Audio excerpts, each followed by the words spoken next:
Wow. Don't you just love that invigorating sound of a body hitting the water?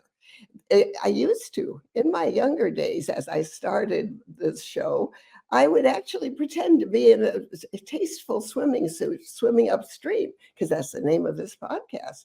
But I don't do that anymore. We just enjoy thinking of what it would be like jumping in the water on an ice cold morning. And I'm Dorothy Wilhelm, and you have come to Swimming Upstream radio show. I'm excited to have you here today. We have got a terrific show for you. My guests are going to talk about many things we are all very interested in about the show Greenwich Village in the 80s and the scene around it. You notice I'm at a loss for words, and that's unusual. But also what we have here, Terri Thal. Terri, can you come up? I'm here. Hi. You are high and beautiful, and you have written a book that we are just thrilled to have here to talk about. Actually, you never gave me your book. Why is that? Because I thought you'd Oh buy my it. God. How stupid of me. How incredible. My book. Well, I will send you a copy. well, for today, read the title again, because this is what we're going to talk about. The book is called My Greenwich Village, Dave, Bob, and Me. And it's been out for about a year. And it's kind of a memoir about growing up a little bit in Brooklyn, a little bit later on, but mostly the focus is on being in the folk music world in the 60s and the world of social justice. And I was privileged and honored to be there. It was a wonderful time. And these are two of the guys I managed. One of them is Dave Van Ronk, who is a folk singer who most people probably haven't heard of. We also were married. And the other was a very young man named Bob Dylan. That is really good. Now, in the broadcast world, you would have gotten to that in about one sentence, which That's what we're going to do today, because I have another introduction to make. uh, The reason we decided, we've actually talked about the book before on this show. It's a wonderful book, but Frank Matheis wrote a essay about you that you wrote to me and said it was the best one that had ever been written. And I thought, well, we needed to find out about that. Now, with Frank, you get a menagerie, because in his room, in case you should hear of them, his lovebirds and other birds are there, and his dog Muddy is under his desk. So I want you to visualize. Are we going to get to see Muddy at any time, or do we just know he's there?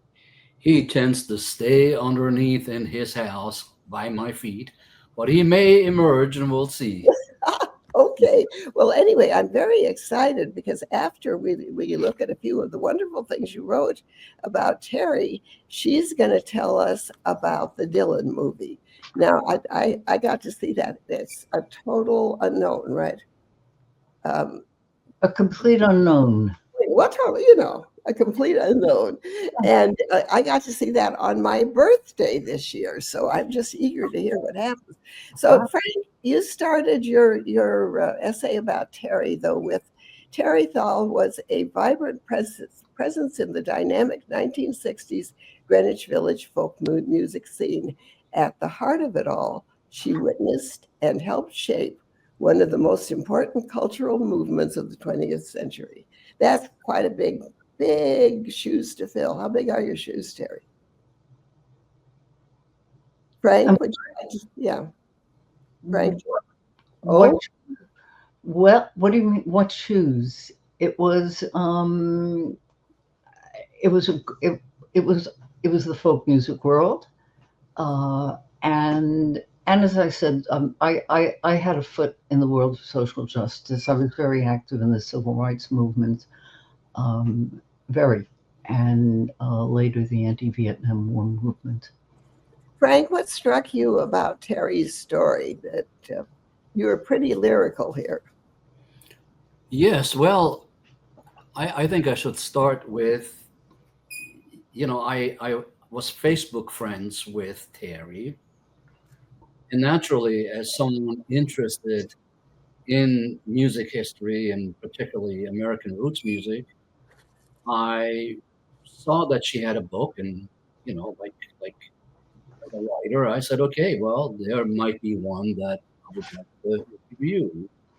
And it was all around a very exceptional and very different interview and a very different subject with Terry. And I think that, Terry is in many ways very modest, and the interview was exceptional. So she invited me to her home after I had, got the invitation. I went over there to visit with her, and within a very short time, all the journalistic objectivity was out the window, because she was such a remarkable and dynamic and vibrant person that the interview was exceptionally interesting. And I think that you know in the beginning, she was a little cautious and a little distant, and as we went through the hour or so of the interview, by the time we got to the end, I think we recognized that there was a lot of synergy between us. Well, this is what we call in the business the tease, Frank, and we've teased enough. Now, I want to know I want a couple of things that Terry wrote to me that you had touched on things she'd never even thought of. Then, cut to the chase. Well, there I would take one quote from what I had written that I think summarizes her role. And that is, her role was indispensable in organizing the disorganized, steadying the chaotic, and making space for artistry to flourish. And I think that, you know, in the interview process, I try to do as much a profile about Terry as much as a book review. So that's why I think the approach is a little different. I wanted to know this person and her role at that time in that space with those people, many now very famous. What was her contribution? And I conclude that it was considerable. I conclude that too. Okay, I will see your conclusion and raise you one. Uh, Terry, what did you see in that interview and don't be afraid to move along, use names and places. What part of 23 minutes don't you guys get? Come on. Well, you know, in the 1960s, Greenwich Village was the heart of a folk music world that young people were coming there from all over and playing in the coffee houses and the clubs. It was not a world in which people were super famous by and large. Um, and I was in love with the music. So I became part of a scene, and I happened to marry Dave Van Ronk, who was an One day you were out and you just happened to marry him, right? well, that's we Yeah. lived together. We lived together we went together, we lived together, we got married. Eventually, we broke up and stayed very good friends for the rest of our lives, or his life. But he was an extraordinary musician. He was a brilliant guy. And our apartment became the home for a huge number of folk singers. I mean, every night we had people in like Tom Paxton, Phil Oakes, um, Danny Kalb of the Blues Project, who later became part of the Blues Project. Joni Mitchell would come in when she was in town. Pat Sky lived next door. It was a great world to be in, and I wound up managing Dave. He got angry with his manager one day, and he fired him. And he said to me, "Be my manager." And I thought that would be a lot more fun than graduate school, which I finished later, much later. And I became his manager. And then one day, this young man who hung out in our apartment constantly, named Bob Dylan, said, "Would you get me gigs?" And I said, "Do you want me to manage you?" And we sort of worked out an informal management arrangement that lasted until he was on the cusp of fame, when he intelligently, I guess, went off with a much more commercial manager who was putting together Peter, Paul, and Mary, who could make him more successful than I could. Well, that's perfectly Friends. okay. Always stay friends. Well, that's good. How old were you then? I was in my early 20s. Dave and I started to live together when I was 20 years old. The folk music scene in the village started really when I was about, for the first year there was no place to play, and then coffee houses started opening. I was 21 when that happened. And Frank, I saw you move forward. Did you have anything to add there? No, I think she's on a roll. Okay, roll, kid. Let's add into this that you wrote an article. Now, this was news to me, and I just found this out. You wrote an article about the Dylan movie, and the one that's playing now, and it's a great movie. I saw it on my birthday. I was 91, kids. I saw I'm close. I'm catching up with you.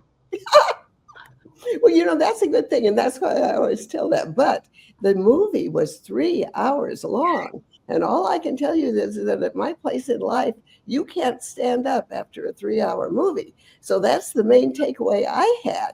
You tell me, but you wrote an article about the movie, about what was, I wouldn't say what was wrong, but what was different, because we agreed it's a good movie. But I thought I'd hate it. As I wrote the article, I like biography. I like who said what when. I like facts. I like to evaluate stuff. But I think the movie was, and this wasn't that. This was what's called a biopic, which yeah, is a sort of invention. A producer takes something and he merges a whole lot of stuff from different times into a period to tell a story. I think they did it very well. Um, they had this young man coming from the Midwest, getting to New York, getting worshiping, and pretty unknown folk singer, but known in the folk music world, but not publicly really. Who was a kind of storied person, being becoming part of the world of folk music of the 1960s, and then deciding it wasn't big enough for him, that he and wanted then Bob Dylan, give names and places. You know what I was taken with in the movie, though, was the depiction of Woody Guthrie. the Woody Guthrie. Yeah. Yeah, they did. I think Woody was done wonderfully. There I, is a scene of something that never happened, where Bob meets Woody and Pete yes, Seeger at yes. the same time. That's not what happened. But I got to tell you, I am not a crier. I do not do that. It's not me. I sat there with tears. Well, I thought it, because not knowing any of them, I thought they did it beautifully too. And it's the first time, I see, perhaps the only time I've ever seen a movie that had a depiction of what happened. I think we all knew it didn't happen just that way. I mean, I don't think you had any feeling that it was realistic, but we had Woody and okay, Pete Seeger, right? Was it Pete? Yeah, yeah. I forget and clap my hands. You shouldn't do that. People all around the world are falling flat with their ears burst, and I take full responsibility for that. But it was so lovely, and I absolutely believable because, and of course, uh, so Woody had to leave the folk scene, and I guess he was the one I felt like I knew, and I did know Pete Seeger. We're doing name dropping today, is what we're doing. Frank, prepared to drop a name. I don't much care who. Yeah. Well, perhaps I can add something to Pete Seeger, Pete lived nearby here in the Hudson Valley of New York. He had built his own log cabin in Beacon, not far from here. And I had several opportunities to interview him both on the radio and in print, and spent some time in his house with Toshi. And, multiple times I had chances to hang out with Pete and chat with him. And I did ask back then about the often shared story about him being angry for Dylan going electric at the Newport in 65. And, I talked to Terry about that because Pete had told me very clearly and several times, very emphatically, and I would add that he was one of the most honest, forthright, decent people I'd ever met or had the pleasure of knowing. And he told me several times, he said, look, Frank, this was completely overblown. I was outraged at the sound quality. It was not a matter of saying, folk music has to be pure and there should be no electric instruments.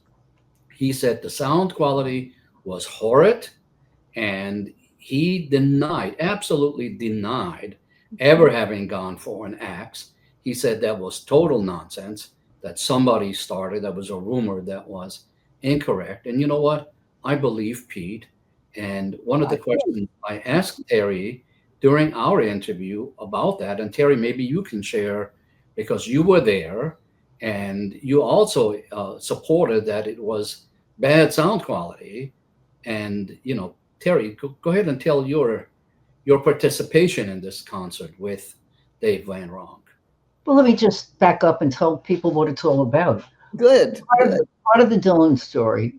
The Dylan story, and I'm going to continue the Dylan story, is that Bob was very much part of the folk music world, and then he started writing his own songs, which folk music people were beginning to do. The kids were not singing collected oral tradition songs anymore. After a while, they were writing it was a mix. They were writing a lot of their own stuff, and Bob was one of the people who did that, and I think he was the best.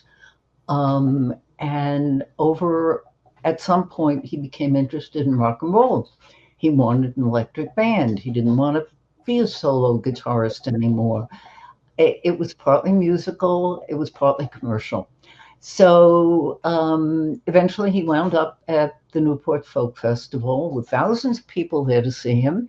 And they wanted to hear Bob Dylan playing guitar. And Bob Dylan came out with a rock band, with an electric band behind him. And there was a big hassle over it. The sound, I was in the audience. I wasn't backstage.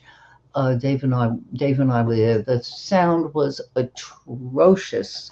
It wasn't set up for that kind of band. It was set up for one person and a guitar.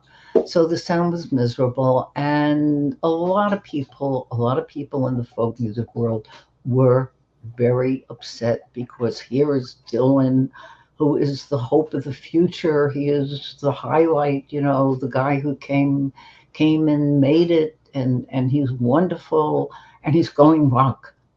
And there was a whole kerfuffle about that.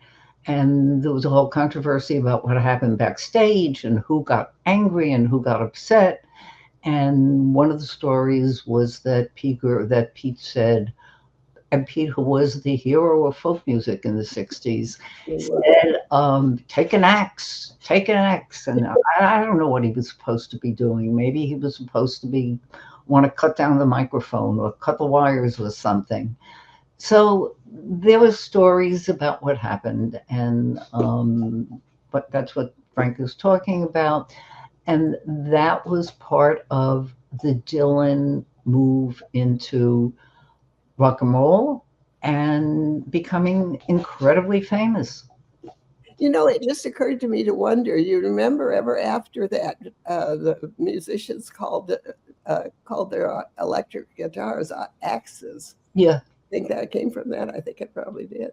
I know. I forgot. I used to know where that came from, but I It, forgot. it actually comes from the blues and also from the jazz idiom.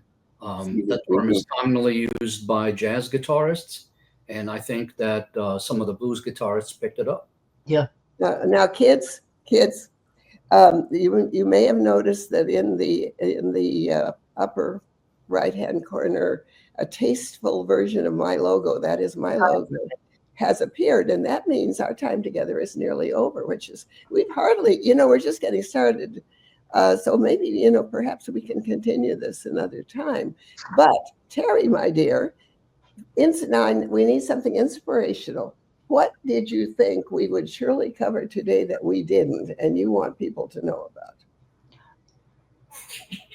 That that folk music was incredible in the 60s, that I was honored to hear people like Mississippi John Hurt and Skip James, and that it was a wonderfully supportive time. Um, and that they should read my book, frankly. Can I commercial? Can I It's the say name of our book. What that? is the name of our book? And hold it up. My book is called My Greenwich Village. Move Dave it up. You don't need to look at it. And you can find it online. Yes, and you will like it very much. Terri, what do you know today that you didn't know then? That, oh my golly, you didn't tell me you were going to do No, this. I didn't. That all things that you think about, that you think you're not going to do as you get older, you do. Yeah. You do. And I was just thinking, because the folk music was my music, and my husband and I just loved it. And I said, I knew Pete Seeger. Everybody knew Pete. I'm thinking there was nobody who didn't know Pete Seeger. It was just there. It was almost a family type thing. We'd all go a long ways to be together and hear the music and all that. So, And I and was privileged to be part of that world. It was, and I keep having to say, because I think people don't understand it, that it was the most personally supportive world I've ever seen. I've got to agree. Even at the very far edges, we were just observing. And Frank, as we say in the business, take us home. I'm going to see if Jason, our wonderful and gifted producer, can't put a little of that music on the end. Wouldn't that be good? I think we have to pay for it, so we probably can't. But if we don't, It's true. That's true. Yeah. everything is so complicated. Yeah. Okay, dear Frank, what do you know now that you didn't know? I got to know Terri Thal, and I am blessed for that, and I feel very honored to have made her acquaintance, friendship. Thank And you. I think she's a remarkable, resilient, and wonderful person, and a great writer. I think that I think too. anybody who reads this book will have insight into a very, very important and also very exciting musical scene that still permeates to today. I mean, if you think on the musicians that were part of that whole scene that I mentioned in her book, many of these people ended up becoming important throughout the 20th century, and some even today. Tom Paxton is still writing songs, and so is Bob Dylan. So, Yeah. there's a lot that came out of that scene that became really, a sprout of creativity for the whole world, really. And Woody's boy, I mean, it just goes on. But you remember how exciting it was. It's funny, I didn't think about it as I was setting up the interview, but it was something about all of us being together. We all were, and I wonder if there's the same kind of togetherness now. It doesn't seem like it. So There is in the folk music world. it, It's interesting and odd, but that's still there. That permeates it. Unfortunately, it doesn't. That hasn't been expanded to the rest of the world. Well, yeah, it's Limited. we're still finding our way, but that's really interesting. And I hadn't even thought about that. So this one last thing now. After they get your book and read it, they do that first right away. They must run out and get the book or have it delivered. That would be okay too. And then what else? Who's playing? What might they hear? Well, Bob is playing if you can get tickets to his shows if you want to hear him. Tom Paxton just retired. Judy Collins just retired. Joni Mitchell just came back after being ill for a great many years. They can hear her. From that folk music world, Guy Clark still playing? I'm not sure. Guy Clark is dead. Well, Blues they're playing a harp. But I think Tom Paxton is writing new songs with Kathy Fink, and they are writing some protest songs about our current politics. So Tom is still active, even though he's 87. I mean, look at Terri. Terri's young and vibrant and sharp as a whip. Well, I don't like to say anything, but I'm 5 years older than she is, and I'm adorable. You got that right. Yeah, I'm 2 weeks. This is so much fun. Kids, you can tell we don't want to, this is kind of funny. And I don't know if anybody watching or listening thinks this is funny as I do. But here we are, and we kind of hate to sign off because, we're here together. That's right. That's right. And we have a lot of things to talk about. We do. And we'll do it again. We'll get together again sometime. But for today, did you have a will? It sounded like you were going to say something. No. I would say thanks for having me. Thank you very, very much. I love your podcasts. Mm-hmm. I love your meetings. I love your parties, and it's fun. Thank you. It's been fun, and we're going to try real hard to put a link up with the podcasts to both your article and Frank, if we may. Of course. And we would like to do that, and people will be able to see it. And someday, when we are even younger, we will all get together again. But for the meantime, this has been the Swimming Upstream radio show. I'm pretty sure I'm Dorothy Wilhelm, although these things are subject to change. And this has been a production of the SOB Radio Network. SOB stands for Spunky Old Broads. And all past 50. See you next time. Take care. Thank you.